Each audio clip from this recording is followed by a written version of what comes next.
You're in the place where mysteries and the missing meet, where conspiracies lurk around every corner. Welcome to the Deep, Dark Truth. Welcome back to the Deep, Dark Truth. I'm Mo. I'm Chip. And I'm Mikey. And today we are going to be talking about the murder of Scott Lilly and, to a lesser extent, of Chad Austin. But before we get started, don't forget to hit that like. Do podcasts have like? Don't forget to hit that subscribe button, link us to all your friends, and subscribe to our Patreon. And submit us a tip. Just the tip, though. No. Yes. No, I will not re-record it. Yes. It's perfect, Mo. We only just started and Mo is sick of our shit. That took all of 4.2 seconds. Remember, listeners, she wrote it. Don't feel bad for her. It doesn't help that we co-sign each other all the time. Yeah, Chip used to co-sign me all the time. Remember when that was a thing, Chip? Not anymore. It was the foundation of our friendship, honestly. Times change. It's 2020. January 1st, everything's going back. I'm just gonna start. Take us away, Mo. So they can stop talking. Scott Stonewall Lilly was a 30-year-old Civil War enthusiast from South Bend, Indiana.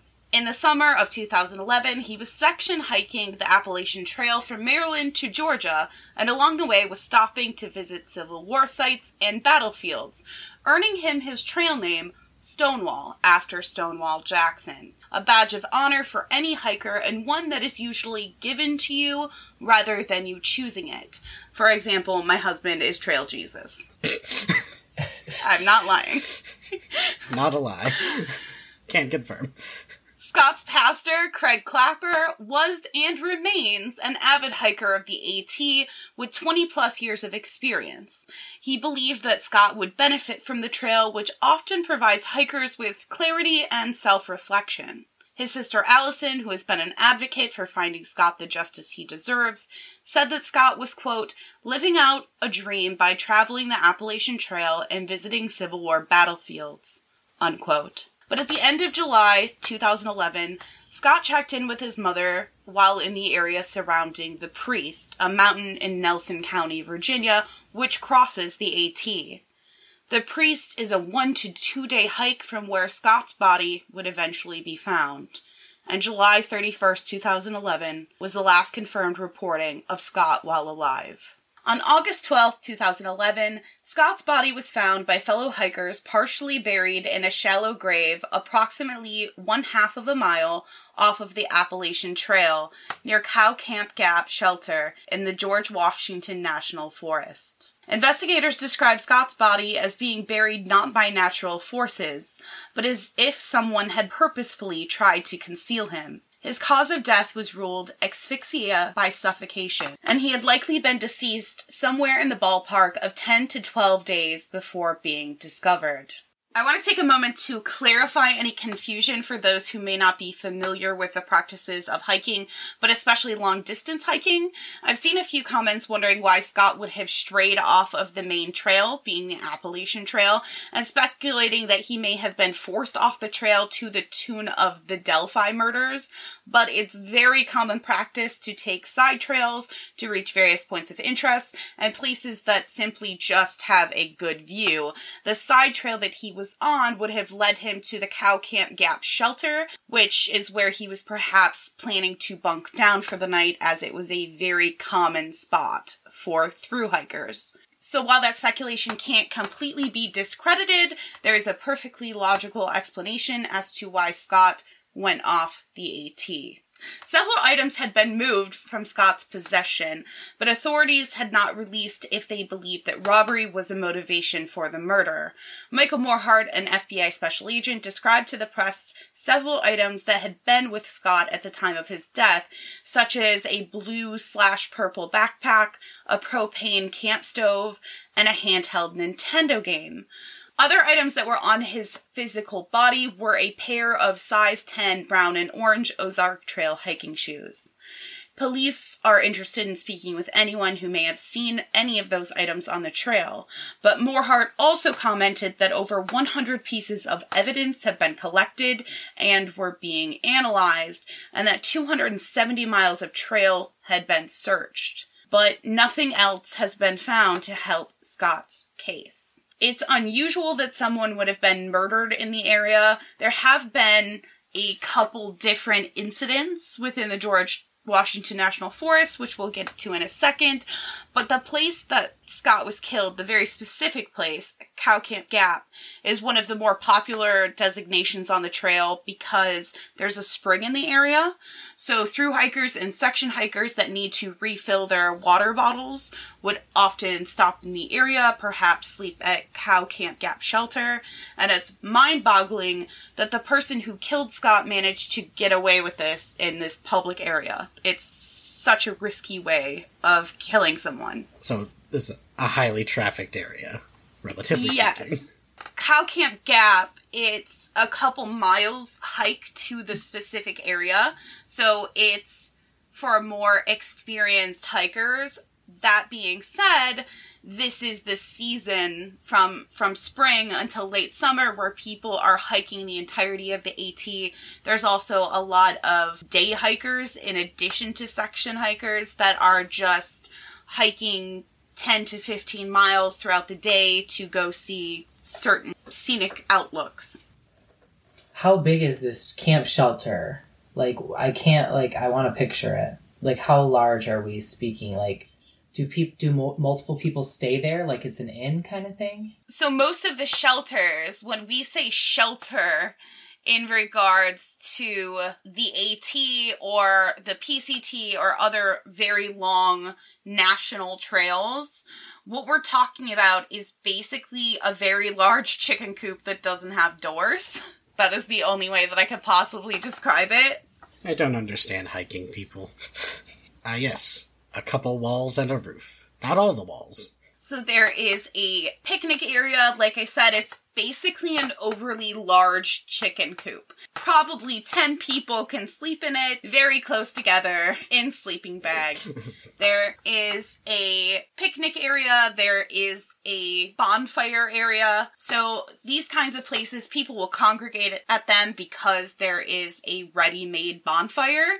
And some people will sleep in the shelter, especially if you're in a large group. Or take naps or do whatever. Okay. Exactly. And a lot of people just set up their camp around it. The trees and the density around it, though, is like, once you got somebody 5 feet, 10 feet into the woods, like... Oh. Yeah, so it would be kind of hard to see them, but woods echo. You can hear little cracks and things for quite a long distance.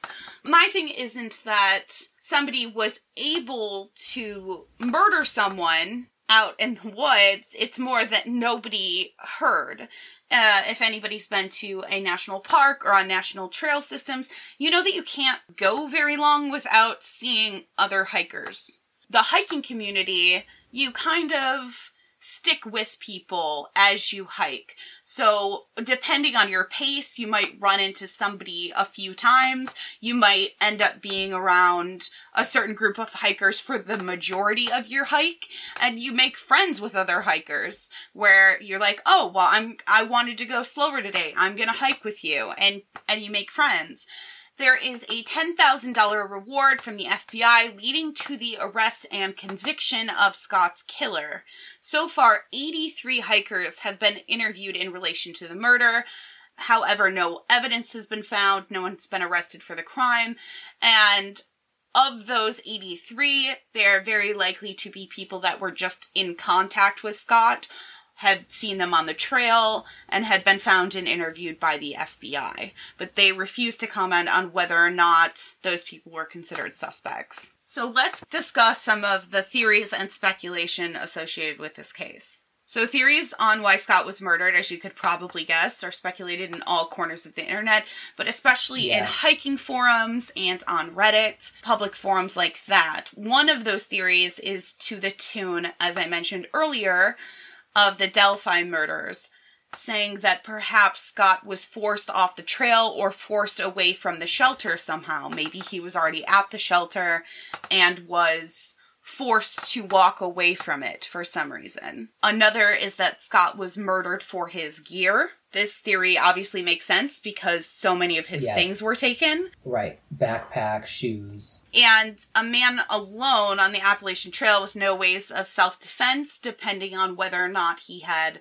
even bear spray or something like that. It's never mentioned, but that could make an easy target for somebody that, even if they are inexperienced as a thief or as a murderer. Right. But then you go back to the sound thing. Exactly. So then you also go back to the sound thing. And there's also the fact that in the hiking community, especially those who hike on the PCT or the AT, hikers are extremely friendly. And often you could find yourself making new friends at stops, joining others' hiking groups, etc., as you drift from one group to another. But if you need food or water or shoes or anything on the trail, those things are usually provided by other hikers. Right. It's like a community of helping each other get through. If someone was lost and needed to get through, they could ask. There's people. So what is the motivation for robbing somebody of their hiking boots and of their gear, like their backpack? And there's also the fact that Cow Camp Gap is far enough away to where it's a semi-strenuous hike. It's for experienced hikers. I don't know that it's necessarily strenuous, but it's not an easy, difficult, graded trail. Yeah. It would kill me. Yeah, and it's several miles. So why would they need somebody's shoes and gear? They've just been on the AT, unless the motive in and of itself is just looking for someone to murder. But let's take a beat and we'll get there. There's also the fact that maybe the perpetrator for some reason didn't want anyone to know that they were on the trail or let anyone see them. It could have been an altercation between the two of them too. It absolutely could have. He was targeted. Some people actually brought up the idea of hill folk or hillbillies with illegal moonshine hill stands. People, yeah. That's crazy. He saw something he wasn't supposed to see, and I don't subscribe to that theory at all. Yeah, I saw that movie. It wasn't very good. It was brought up so frequently that I felt that I had to mention it. I mean, they exist, right? In that area. I wish this was a video and not a podcast, so you could have seen those things there. No, I mean, I think it depends on your definition of, hillbilly versus the hills have eyes. It's not the hills have eyes. It's not, they're not gonna kill you. That's what for we just want you to think. Rolling up on them, especially not right off the AT. I mean, if we're looking for the deep, dark truth, we need to investigate every possibility. Okay, well, you go ahead and investigate that one. I'm gonna set that one out. Missing persons in this area. I also feel like it's extremely unlikely that Scott was killed by anyone he knew, because he would have only known them for a handful of days. Even if there was some type of altercation, I can't see why they would... Somebody could have followed him. He started in Maryland, and no one knew exactly where he was except for his mother. So, I don't think so. Because... How do you know that, though? Because he didn't really have internet access, and your pace on the trail every day is going to change. So for somebody to find him, they would have to be walking miles and miles and miles every day to try and figure out where he was, to stalk him out, to kill him. I mean, they could have stationed themselves by the camp, knowing he was going to pass through there. But they would have had to know he was there. And staked out days ahead. But again, honestly, that still would have been somebody that he would have had to met while hiking. Or knew his whole life.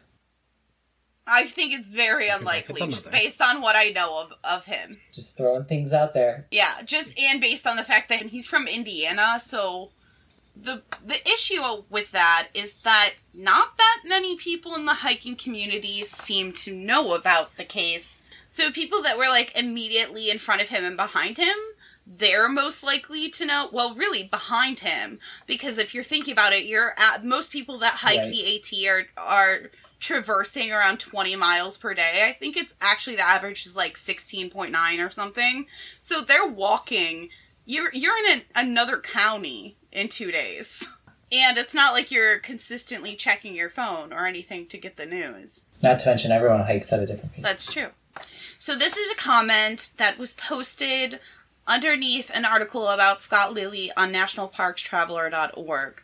Quote, I hiked the AT last year. In fact, I would have been passing Cow Camp Gap Shelter around late June going north. This is the first time I've heard of the murder, and I keep in contact with about 30 or so fellow thru hikers from last year. I don't think that the word has spread well. I only found out because a friend who is visiting the U.S. from Australia sent through a photo of one of the FBI's bulletins posted on a tree that they saw when they stopped to take a couple photos of the trail. Unquote. Well. Weird. So obviously these section hikers and thru hikers are moving pretty quickly, and they're crossing state lines and they're crossing county lines in a relatively quick fashion, obviously depending on the state and how large the state is. You would think, though, like, the detectives and cops would go into the hiker community. You know, I think that the hiking community primarily exists online. Well, yeah, detectives can do you. They absolutely can. I just don't think that most of them know exactly where they should be looking. Yeah, this is not a subgroup. I'm. Are you detectives? Yes. I mean, it's a subgroup. It's a huge subgroup. It is, but that means that there's also dozens of forums, there's hundreds of websites that are all places for hikers of the AT to congregate and post. It is definitely not a centralized community. Pick the top 10 in a search. Hiker forums. Take the first 10. Yeah, it's really weird that it didn't spread, but it's also a community that's hard to pinpoint. But it's really weird that this guy didn't hear about it for a year afterwards when he was around there at the time. Those in the hiking community that are familiar with the case believe that there may be more cases in the area that are connected, though authorities have not hinted that they believe Scott's case to be connected with others. While there have only been 12 people found to be murdered on the Appalachian Trail in the last 45 years, there has also been a slew of other murders in the George Washington National Forest. And Virginia is home to 838 miles of national trails, 39 state parks, and 23 national parks, including Shenandoah National Park. Those familiar with the principles of Missing 411 will know that the National Park System and Trail System do not have a centralized database for missing people. This becomes extremely relevant because people on the AT pass through dozens of counties and 15 states from beginning to end. Knowing when and where a person has gone missing from originally, when hiking can be such a solitary practice, can be very hard to pinpoint the last time they were seen, the last place they were seen, and whether or not the hiker was even within 100 miles before they truly had went missing. Yeah, that sounds impossible if you don't have the phone, the GPS on your phone active. And even then, that's 100%. Not when you went missing, that's just, there's your path, but the phone has to be activated for that. There's actually 2 girls that we're going to cover out of Shenandoah National Park at a much later date. And that case, even though that this is in a completely different national forest, that is in the Shenandoah National Park, they're realistically not that far from each other. They're within driving distance.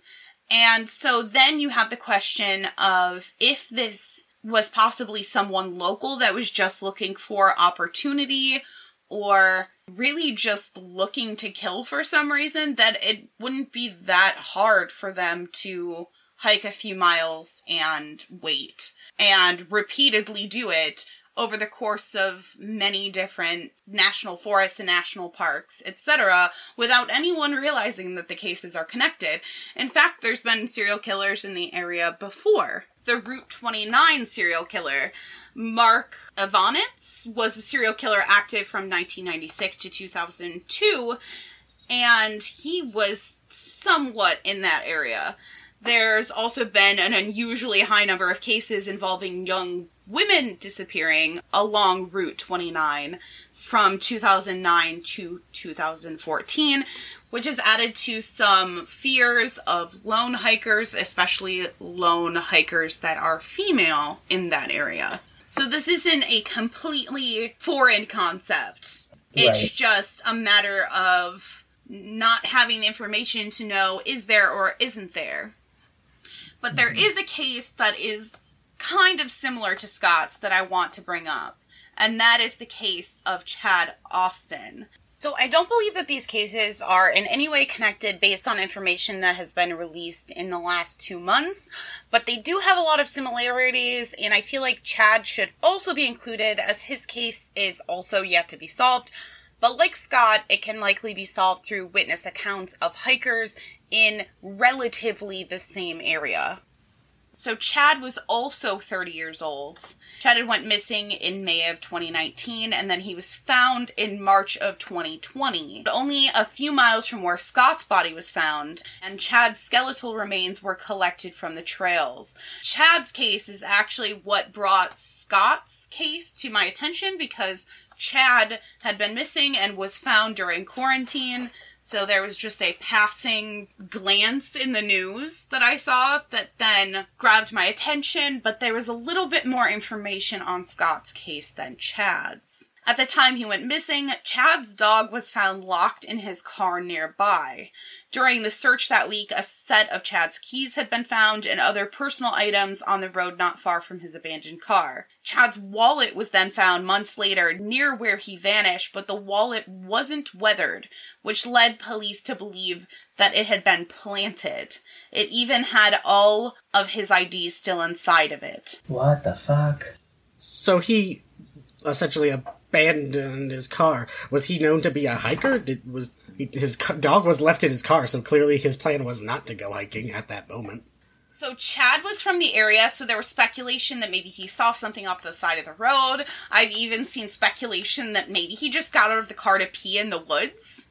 Yeah, cis man. And then there were questions of why did he lock the car with his dog in it, if he was just going to the bathroom or whatever. But there's also the idea that it's like you get out of your car, you just lock it. Yeah, I habitually lock mine even when I'm in the garage. I'm like, ah, shit. He could have been flagged down, too. And so the only time I ever leave my dog in the car is to go to 7-Eleven. Like, I just walk in 7-Eleven. I can see the car. It's right in front of 7-Eleven. I don't take him to the grocery store or anything like that with me. But even when I do, I just roll down the window a little bit, and then I lock the car doors. Like, I don't know why. Probably because my dog would try and open the doors. Maybe his dog opens the doors. I'm not kidding. Well, you never know. The dog could, not be good with other people. I mean, But basically the presence of the dog indicates this. He was not planning to leave for a hike. Exactly, because he most likely would have taken his dog. That's weird. Unless there was some reason for him to investigate that area and didn't want his dog. Which I would want my dog if I was investigating, which makes me think that he was, flagged down or the road was blocked by somebody. Maybe. And that's the only reason why I wouldn't take my dog with me, is if I was meeting a stranger. Was it alive? Yeah. Oh, thank God. I was scared to ask. So the car with the dog was found. If the dog was dead, nobody told me. So if they didn't mention that, I'm very upset. Do you know how far away he was found from the car? I mean, woods are hard to search. I know, but they found 3 other objects in that area. In the same area. Yeah, but if the wallet was planted, but... A body's bigger. The wallet is mysterious that it appeared later. But the keys and everything else... And it's easier to sniff out a body because you have dogs. I would think that his keys would be in the right direction. If you found the keys, no? Unless they were also planted. So they found his remains approximately 1/2 to 3/4 of a mile west of where the vehicle was in a remote area. It wasn't on the roadway or close to the roadway. It was sort of obscured and remote. Was there a search for his body the way there is generally searches? There was. So that's weird then. Less than a mile away. Yeah. Okay. That's strange to me. If he was hiking, it seemed strange that he would leave the dog in the car. So a lot of people speculate he was investigating something, and that's why he decided to leave in the car. Again, maybe he was just going to the bathroom. Maybe he spotted someone that looked like they needed help on the side of the road and then was let off somehow. Lured away, or unlucky bystander or investigating. These all sound reasonable. Yes, and we also have to take into account that the amount of time he was missing before his body was found, it's possible that with so much evidence being able to be washed away, that his body was actually killed somewhere else or killed closer to the road and then dumped there. Yeah. Right. What was the cause of death? Do you know? I'm still not finding any cause of death. I think that might have to do with the state of decomposition. However, I will tell you that the police are investigating his death as a homicide. Also, there was a recent article that the Virginia State Police had this to say. We know there are certain individuals who have not come forward with information. Specifically, I'm referring to those individuals who know something because they were close enough to hear or see something of importance. Your continued silence just further suggests your culpability. That's a weird threat for a cop to make as a news press.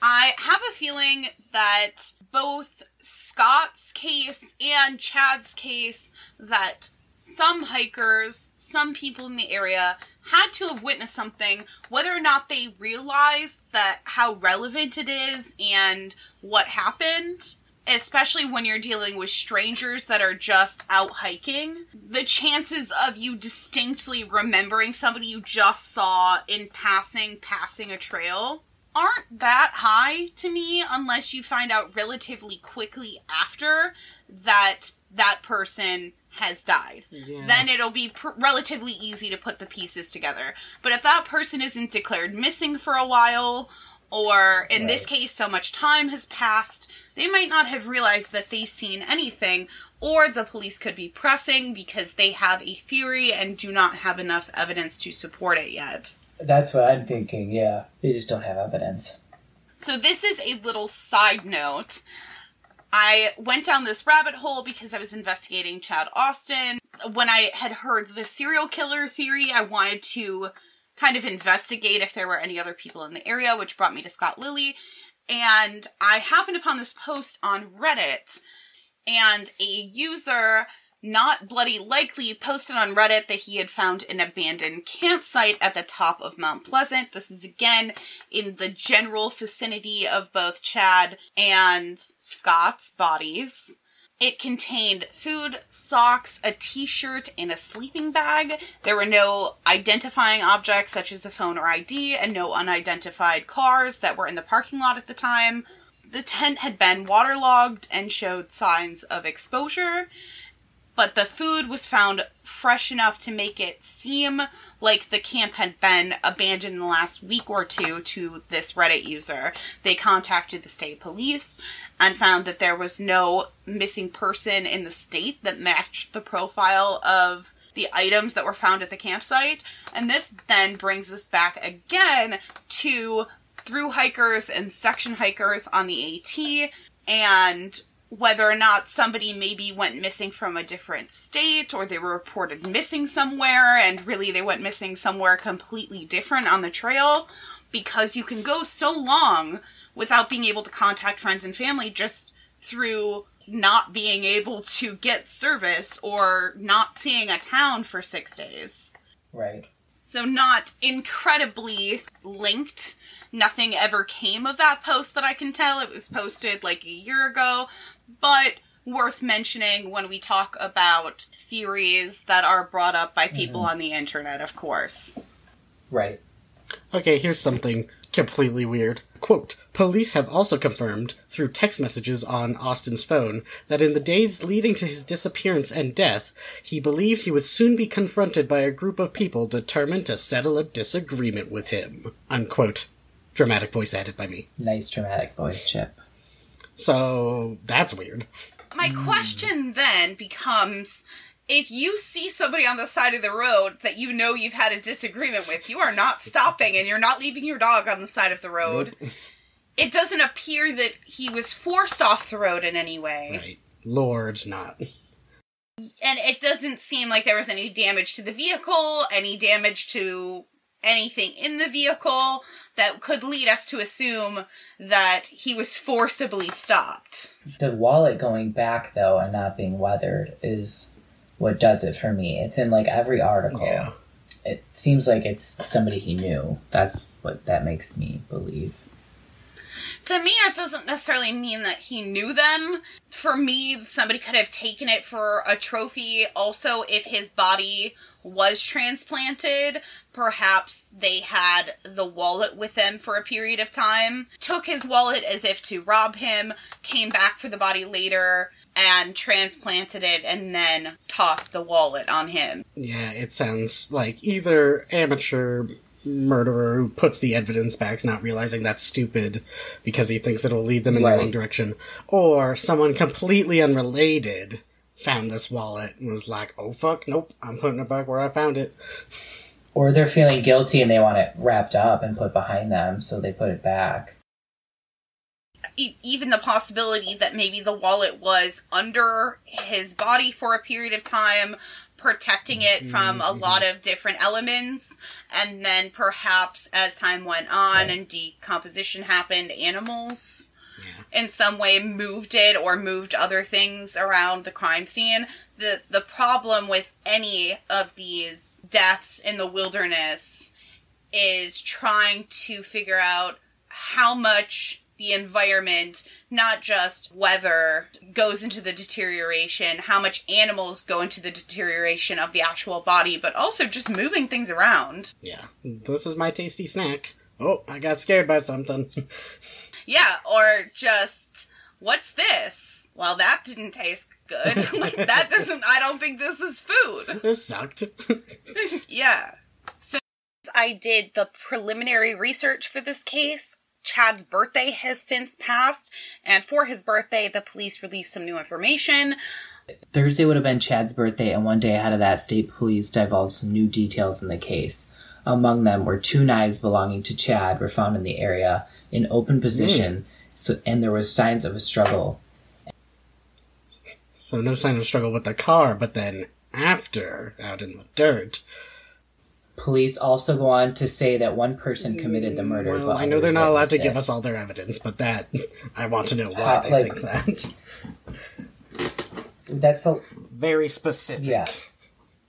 So I'm going to say that Chad was targeted and pointing out to police ahead of time if something happened to him who maybe they should be looking at, and that there very well may be other murders in the area that are connected to Scott's, but finding them... Yeah, based on that new evidence and the statement from the police, I would assume that they know who it is, they just don't have the evidence. Right, but I agree. For the greater murder area, it's hard to find connections when you don't even have a map with all the same murders in the area. Yeah, even though that there isn't a lot of evidence for a serial killer in relation to Scott's case, the reason that it appeals to so many people obviously has to do with the idea that there isn't a centralized database, and that the George Washington National Forest, there's been a number of murders. Most of them have been solved, but there have been a number of murders in the George Washington National Forest.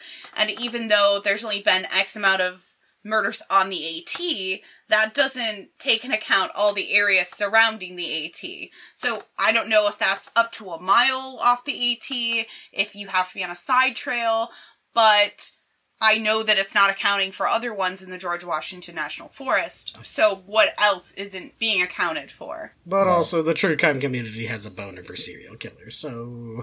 That's true, but I think in this specific case, the reason is because he didn't know anybody in the area. He knew a few hikers that have been questioned that he met on the trail. And the idea of theft being the primary motivation in a death, and them taking his belongings and his hiking boots, is so beyond bizarre. Hikers, you need something, right, I'll make sure you get it. Oh, your boot broke? I have super glue in my pack. Also, the idea that if it was indeed a hiker, would have to not really have those items, because part of hiking and through hiking and section hiking over long distances is the weight of your pack and being able to withstand carrying that weight on you for a number of miles. So if this person had hiking shoes or any of these things already, why would they then take doubles of any of these items, unless, of course, they were worried about their own DNA somehow being on them? And how would you be miles and miles in the middle of the wilderness with no shoes? Like, why do you need them? It doesn't make any sense to me. It's weird for it to just be another hiker for any old theft reason. Unless they didn't have those things. Unless they were hill people and they needed those things. Hill people's hikers, where's the Venn diagram? The Venn diagram does not exist. Yeah, if anything, the theft feels like one of those things in other murders where you're like, I'll make it look like a theft, but it's definitely not. So I think that for that reason, the idea, maybe not necessarily of a serial killer, but of a murderer that chose to seek out someone to murder, someone that would be harder to be missed. Not in the sense that Scott wouldn't be missed by his family, but in the fact that it would take a while for anyone to realize that a hiker had been murdered or was missing. Yeah. These transitory, migrating people that are hard to track down. Yeah, by their very nature of the activity. Exactly, and there's lots of communities in general that take on those kinds of qualities. People that full-time RV, van lifers. Campers. People that are constantly on the road. Boaters. Anyone on vacation. Especially if they're on vacation in, let's say, a foreign country. It's likely that it's going to be at least 2 weeks until they're supposed to catch a flight back to wherever they're from. And so those people then become very vulnerable. Sex workers, in the sense that they're most likely not going to be reported missing for a long period of time. People that are homeless, people that are extremely into drugs. Right. These are all people that it's just going to take a little bit more time to know that anything's wrong. What I've learned is that I'm right to hate hiking. I think there's a legitimate fear in hiking and woods in everyone. Like, it's in our stories to scare us. It's in our movies to scare us. I remember my parents always being like, don't go off into the woods. There's a sense of fear that humans sometimes rationalize in being outdoors or... It's adorable to me that your Detroit-raised life said, don't go out in the woods. I love the woods. I've always loved the woods. Even when we were younger, we would go in the middle of nowhere in the woods. You would kind of scare yourself with it a little, but I feel like really nice and at peace in the woods. Same. My fear with woods isn't that there's gonna be a murderer. My fear with the woods is that I have no idea where I am now. I meant in the sense of, like, hiking and running in Central Park. But that's what I'm saying. My fear is of getting lost, and I'm not somebody that gets lost ever. I have an exceptional sense of direction, but I also have never been... tested. In a position where there's only 20 miles of woods... Right. All around me. I could get from a trail to another trail, but I'm not really going more than, 50 to 100 yards off the trail. Unless I'm, like, up north mushroom hunting, and then, like, eventually I'll find a road. Like, that's not the middle of nowhere. I can understand the solitary element of hiking, especially long-distance hiking. I do understand it, but I would much rather do it with friends. Yeah, I had a friend that rented a cabin in West Virginia recently and just ran and, cooked for himself and stayed in an Airbnb cabin in the middle of nowhere in West Virginia by himself. And I was immediately, my first was like, that's scary. I would never go by myself. It was my immediate thought. I would definitely do that if I was staying in a frickin' Airbnb. Yeah, I'm fine with being alone in society. Alone? I don't know.